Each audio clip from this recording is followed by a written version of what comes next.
नमस्कार बंधुरा welcome to प्रियार रान्नाघर।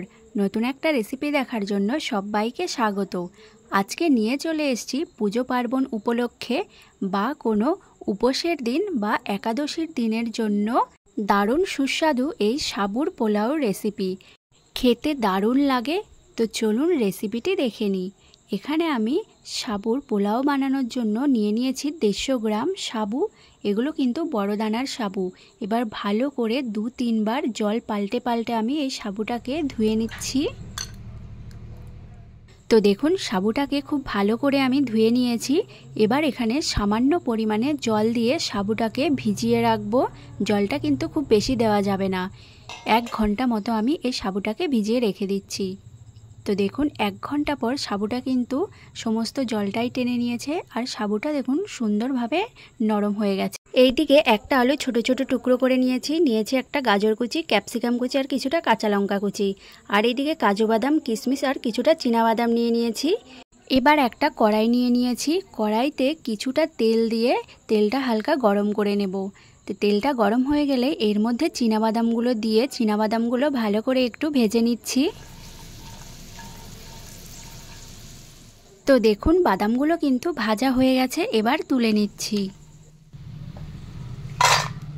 এইবার কাজু আর কিশমিশটাও একটু হালকা করে ভেজে নিচ্ছি। তো ভাজা হয়ে গেছে, এবার তুলে নিচ্ছি।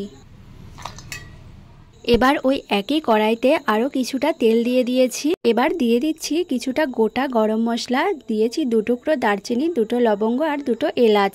এবার দিয়ে দিচ্ছি টুকরো করে রাখা আলু আর দিয়ে দিচ্ছি টুকরো করে রাখা গাজর। এখানে কিন্তু আপনারা ফুলকপি, মটরশুঁটি, বিনস এগুলোও দিতে পারেন।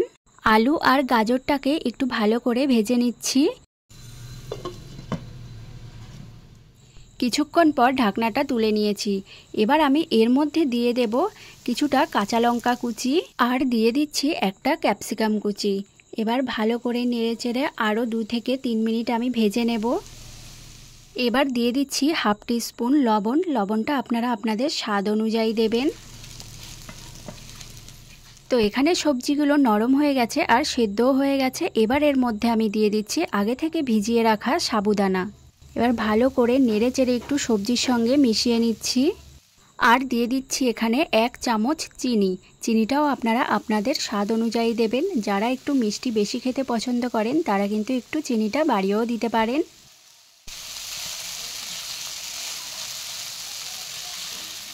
এবার আমি ভেজে রাখা কাজু বাদাম, কিশমিশ আর চীনা বাদামটাও দিয়ে দিয়েছি। এবার ভালো করে একটু নেড়েচেড়ে মিশিয়ে নেব। এটা কিন্তু আর বেশিক্ষণ রান্না করার দরকার নেই, তাহলে কিন্তু সাবুদানাগুলো একটার সঙ্গে একটা লেগে যাবে। এবার দিয়ে দিচ্ছি কিছুটা ঘি আর দিয়ে দিচ্ছি সামান্য গরম মশলা গুঁড়ো দিয়ে ভালো করে এবার মিশিয়ে নিচ্ছি। এখানে কিন্তু আপনারা তেলের পরিবর্তে ঘিটা দিয়েও পুরো রান্নাটা করে নিতে পারবেন।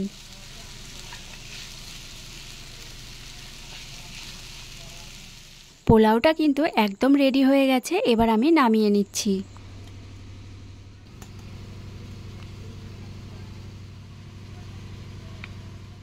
তো দেখুন পোলাওটা কিন্তু কতটা সুন্দর ঝরঝরে হয়েছে আর দেখতে কতটা লোভনীয় লাগছে।